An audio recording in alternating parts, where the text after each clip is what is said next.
ओम श्री सिद्धभैरवाय नमः. बघा, प्रत्येक माणूस जन्माल्यापासून मरेपर्यंत ही विज्ञानाची साधनं निघाली. कशा करता? सुखा करता. सांगा, दासबोधात सांगितलेले जगी सर्व सुखी असा कोण आहे, विचारी मना तुझं शोधून पाहे. त्यांनी मनाला प्रश्न केलेला आहे, या जगात सुखी कोण आहे?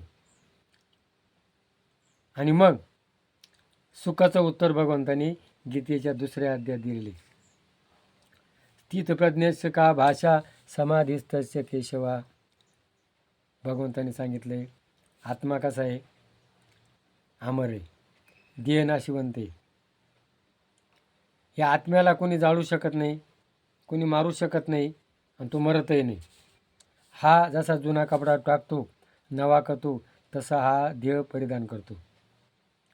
आणि मग जनक राजाला समजले. जनक राजांना काय? स्थितप्रज्ञ जसं आहे तसं.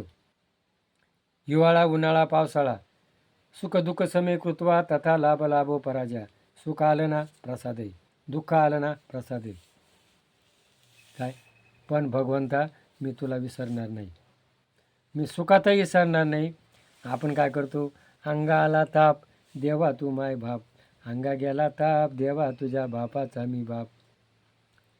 मुलगा काय करतं? दुःख आलं का आई बाबा, दुःख गेलं का मम्मीला अक्कल नाही, पप्पाला अक्कल नाही, विसरून जातो.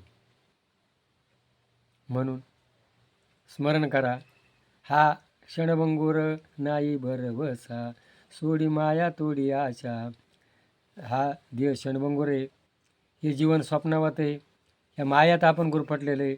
म्हणून ही माया, तुम्ही भगवंताचं चिंतन करा, गीता भागवत वाचा, आईबापाची सेवा करा, तुमचा भ्रम जाईल ना, सुख मिळेल. सुख ह्या विज्ञानाच्या साधनामुळं प्रत्येक माणूस दमून गेला. बघा, हिरोबाई अंबानी, टाटा बिर्ला जगात 2 नंबर श्रीमंत आहे. याच्या सुख मिळेल, त्याच्या सुख मिळेल, पण अजून त्यांनाही काही सुख मिळणार नाही आणि सुख मिळणार नाही.